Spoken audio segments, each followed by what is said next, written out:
Okay, with Astos defeated and the crystalline now in our position, I think we have some traveling to do. And since we aren't going anywhere new, let's just speed things up now then, shall we?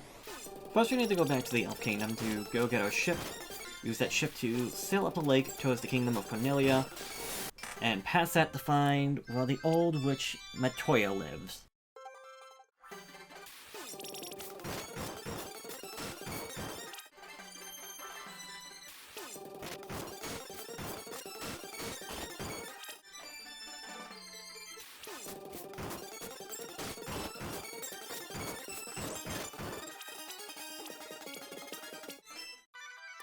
We want to return to her eye, at which point she will give us a Jolt Potion. Now we need to take this potion and return all the way back to Elfheim to give that potion to the Elf Prince.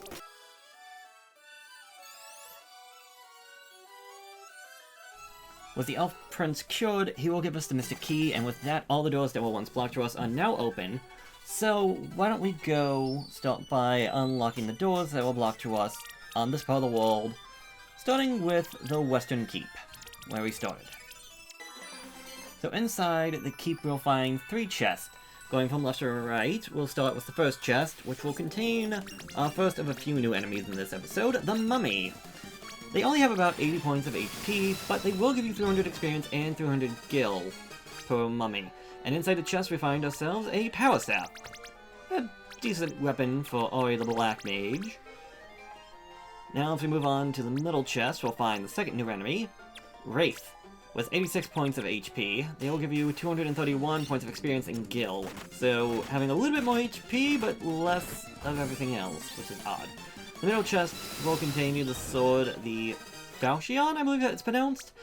It would be a lot better off with C for a red mage, which, considering I don't have either, is kind of useless to me. Lastly, the last chest all the way over to the right will contain more mummies, and defeating them will give us Steel Gauntlets, which will be published for Dan.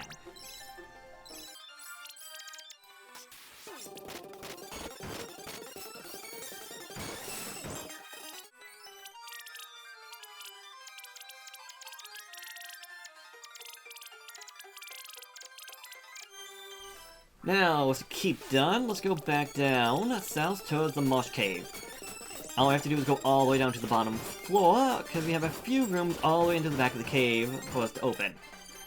Starting from the left, we have a room with a chest, but there's also an NPC in the room. Upon talking to the NPC, we find out that they are actually a group of Poseidomon, which can be annoying. Either way, if we move on, we open up the chest and find the last monster for us to find in the Marsh Cave, the Anaconda. They have 80 points of HP and will give you 165 experience, but only drop you 50 gil. So, yeah.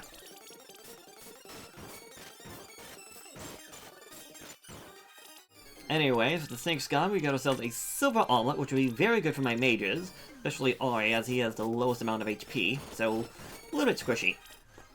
As we move over to the right, we'll find another room with another chest, this one containing more Poseidomon, and only gives us an antidote, so definitely not worth it, especially with the hassle I went through.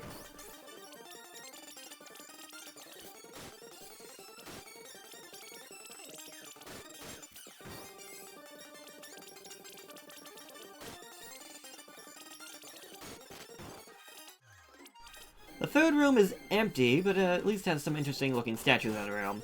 And if we move all the way over to the last one, we find another chest with more Poseidomon, but 1,020 gil inside. With that, the cave is cleared out, so let's leave this place and head back to the Castle Cornelia. Here we have a few more items to get into the back of the castle, the most important thing being that of the Nitro Powder. With all 6 chests plundered, there's nothing else to really do here, so why don't we go head up north to the Chaos Shrine, as there are 2 rooms that were blocked for us on the right-hand side. Here we can find the Werebuster, which is good against beasts, a Rune Blade, which is good against spellcasters, and a Gold Needle. So, these were not the most beneficial items.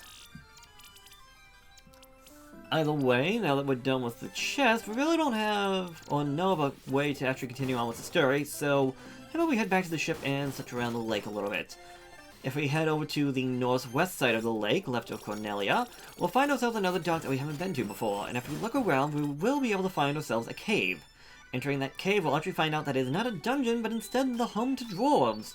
Here we can talk to some of the dwarves, some will have things to talk about Matoya and her missing eye, some will just say, like, lolly ho.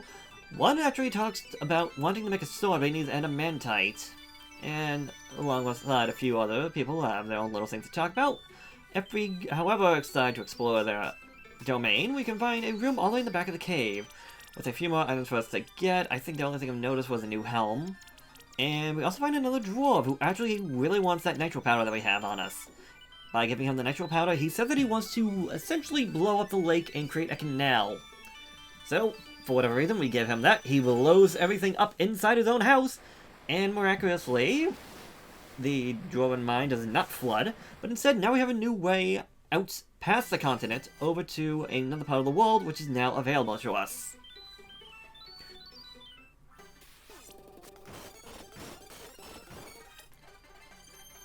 Before heading out into the unknown of the rest of the world, let's just make sure that we do have all the spells and whatnot that we will want from the town and the lake area, as we can get up to level 4 here, before we go out and explore the unknown. With all that taken care of, let's just take a few little steps out, and by going over to the west, we can find ourselves another little town.